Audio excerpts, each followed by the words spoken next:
Hello students, good morning. Today's presentation we are going to see about the overview of reservoir engineering concepts. Let's go to the presentation.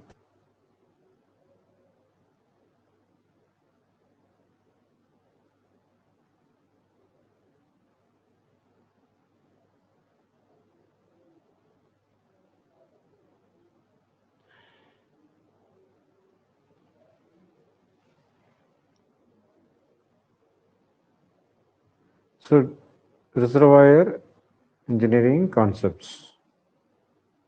So what are the basics of reservoir engineering and what are the formulas utilized in reservoir engineering? So a reservoir is a subsurface accumulation of hydrocarbon contained in porous rock formation bounded by area of impermeable rocks and characterized by natural pressure. Is consist of water, gas, and oil. So you have to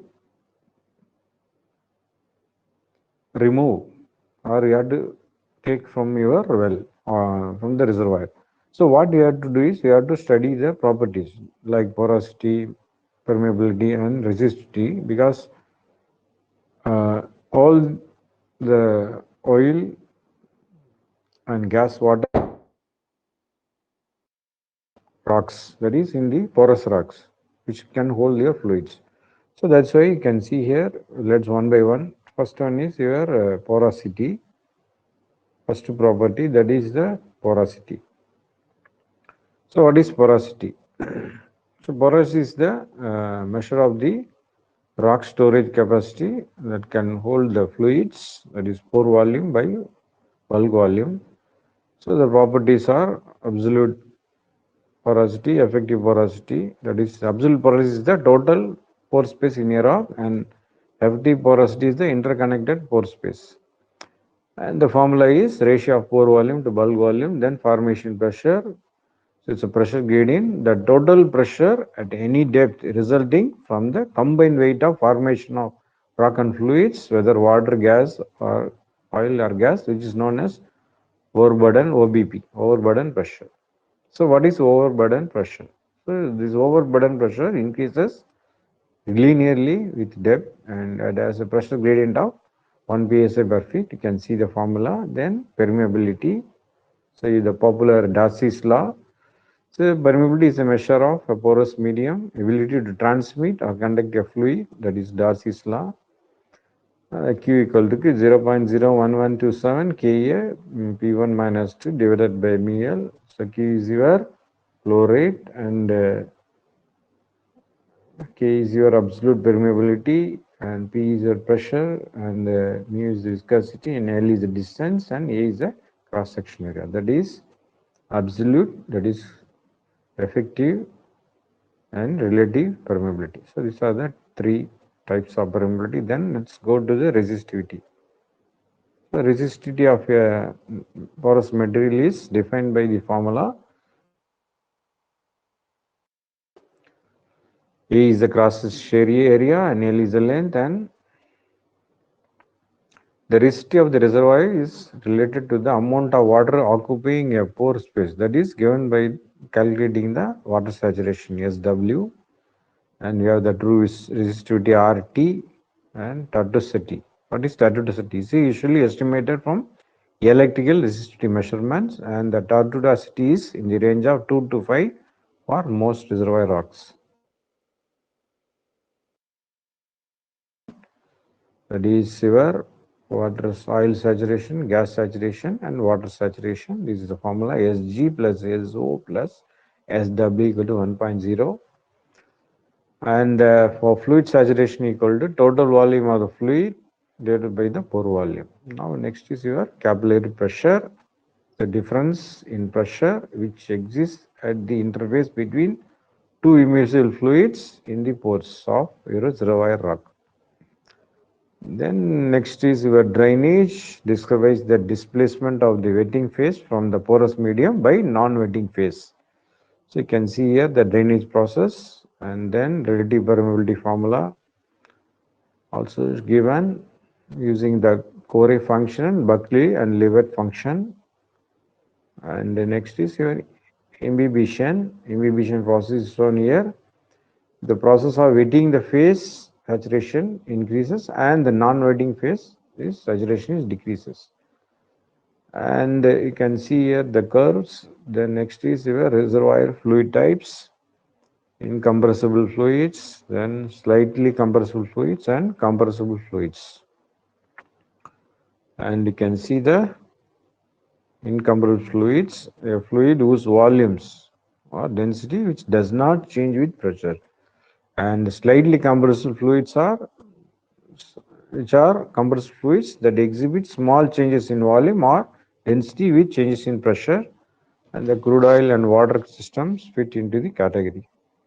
Compressible fluids are fluids that experience the large changes in volume as a function of pressure, and reservoir flow regimes, that is steady state flow, dou P by dou T equals 0, and steady state, that is transient flow, then pseudo steady state flow, by dou P by dou T also. These are the three types of flow regimes which is recognized in order to describe your fluid flow behavior and the distribution, pressure distribution as a function of time. Then the wettability, you can see here the tendency of one fluid to spread on to other solid surface in the presence of other immiscible fluids. So that is your wettability. Mostly the contact angle is theta is measured. Then next you can see the all the other properties like viscosity, mobility ratio, tension, compressibility, phase diagram, and AP gravity. Viscosity, dynamic viscosity, kinematic viscosity, centiforce measured in, and mobility ratio, that is defined as the mobility of the displacing fluid to the mobility of the displaced fluid. And in interfacial tension, surface tension is shown sigma equal to F by L, and other formulas, interfacial tension also shown, and compressibility. So a measure of the relative change of a fluid or solid phase as a response to a pressure change. That is, you can have isothermal compressibility, formation compressibility C, CF. Formulas are shown, and the phase diagram next. That is phases: solid, compressible liquid, vapor, gas, and supercritical fluids. So you can see the isothermal conditions in the reservoir, the diagram, phase diagram. A basic phase diagram, you know, F equal to C plus P, and API gravity. Next is gas specific gravity, gamma G, then gas solubility Rs, then oil specific gravity, gamma 0, gas and air. Then gamma 0 equal to density of